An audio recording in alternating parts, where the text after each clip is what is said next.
అఖండ భారత్ ఈ పేరు వినగానే మనసులో ఒక గొప్ప ఊహ కలుగుతుంది కదా. ఒకప్పుడు భారతదేశం ఒక భౌగోళిక రాజకీయ సామ్రాజ్యంగా ఎంత విస్తృతంగా ఉండేదో దాన్ని మళ్లీ స్థాపించాలనే ఆలోచనే అఖండ భారత్. ఈ చిత్రపటంలో భారత్తో పాటు నేపాల్, టిబెట్, బంగ్లాదేశ్, పాకిస్తాన్, మయన్మార్, ఆఫ్ఘనిస్తాన్లోని కొన్ని భాగాలు కూడా ఉంటాయి. అంటే కాశ్మీర్ నుంచి రామేశ్వరం వరకు, అస్సాం నుంచి సింధు వరకు ఒకే దేశం. కానీ ఒక్కసారి ఆలోచించండి, ఇది కేవలం ఒక సాంస్కృతిక ఆలోచన లేక నిజంగా రాజకీయంగా సాధ్యమయ్యే లక్ష్యమా? ఈ ప్రశ్నకు సమాధానం తెలుసుకోవాలంటే మనం చరిత్రలోకి కొంచెం వెనక్కి వెళ్ళాలి. మనం 75 ఏళ్ల వెనక్కి వెళ్దాం. 1948 జనవరి 30 రోజు మహాత్మా గాంధీజీ ఢిల్లీలో ఒక ప్రార్థన సభకు వెళ్లారు. సాయంత్రం 5 గంటల సమయంలో దాదాపు 250 మంది ప్రజలు గాంధీ కోసం ఎదురు చూస్తున్నారు. ఆయన అందరిని చూస్తూ నవ్వుతూ చేతులు జోడించి పలకరిస్తూ వెళ్తున్నారు. అయితే అక్కడ ఒక యువకుడు కాకి యూనిఫామ్ వేసుకుని గాంధీజీ కాళ్లకు నమస్కరించడానికి వస్తాడు. అందరూ అనుకున్నారు ఇతను గాంధీజీకి గౌరవం ఇస్తున్నాడని. కానీ అందరూ చూస్తుండగానే అతను తుపాకీ తీసి గాంధీజీపై కాల్పులు జరిపాడు. ఆ యువకుడెవరు? నాథూరాం గాడ్సే. అతనితో పాటు నారాయణ్ అనే మరో వ్యక్తి కూడా ఈ హత్యలో భాగమయ్యాడు. వీళ్ళిద్దరికీ ఉరిశిక్ష అనుభవించే ముందు తమ చివరి మాటల్లో ఏం చెప్పారు అంటే, అఖండ భారత్ అమర్ రహే. ఈ 2 పదాలు వాళ్ళ నోటి నుంచి వచ్చాయి. ఇక్కడే అఖండ భారత్ అనే ఆలోచన మొదలైంది. అసలు ఈ ఆలోచనకు మూలం ఎక్కడ? 1937లో అహ్మదాబాద్ లో జరిగిన హిందూ మహాసభలో వినాయక్ దామోదర్ సవర్కర్ అఖండ భారత్ గురించి మాట్లాడారు. ఆయన చెప్పినది ఏమిటంటే, కాశ్మీర్ నుంచి రామేశ్వరం, అస్సాం నుంచి సింధు వరకు, హిమాలయాల నుంచి హిందూ మహాసముద్రం వరకు ఉన్న ప్రతి ఒక్కరూ అఖండ భారత్లో భాగం.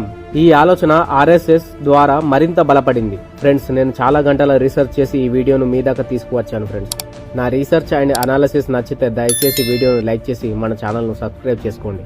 కట్ చేస్తే 2023 మే 28 మన ప్రధానమంత్రి నరేంద్ర మోడీ కొత్త పార్లమెంటు భవనాన్ని ప్రారంభించారు. అక్కడ ఒక ప్రపంచ పటం అందరినీ దృష్టిని ఆకర్షించింది. అది అఖండ భారత్ చిత్రపటమని చాలా మంది అనుకున్నారు. కానీ విదేశీ వ్యవహారాల మంత్రిత్వ శాఖ ఏం చెప్పింది అంటే, అది అఖండ భారత్ కాదు, అశోకుడి మౌర్య సామ్రాజ్య పటం అని స్పష్టం చేసింది. అయితే ఈ చిత్రపటం చూసిన నేపాల్, బంగ్లాదేశ్, పాకిస్తాన్ వంటి దేశాలు కూడా రియాక్ట్ అయ్యాయి. నేపాల్ మేయర్ గ్రేటర్ నేపాల్ అనే మరో పటాన్ని విడుదల చేశారు. RSS చీఫ్ మోహన్ భగవత్ ఏమన్నారు అంటే, వచ్చే 10 ఏళ్లలో అఖండ భారత్ వస్తుంది, ఎటువంటి అడ్డంకులైనా మేము తొలగిస్తామని చెప్పారు. కానీ ఇక్కడ ఒక ట్విస్ట్. చరిత్రలో అఖండ భారత్ అనేది నిజంగా ఉందా? అశోకుడి మౌర్య సామ్రాజ్యం కూడా దక్షిణ భారతదేశంలో తమిళనాడు, కేరళను కవర్ చేయలేదు. ఔరంగజేబన్ మొఘల్ సామ్రాజ్యం కూడా పూర్తి అఖండ భారత్ కాదు. ఎందుకంటే మరాఠీలు, నిజాంలు వేరువేరు ప్రాంతాలను పాలించారు. RSS వాళ్ళు అఖండ భారత్ ని ఒక సాంస్కృతిక ఆలోచనగా చూస్తున్నారు, రాజకీయ వ్యవస్థగా కాదు.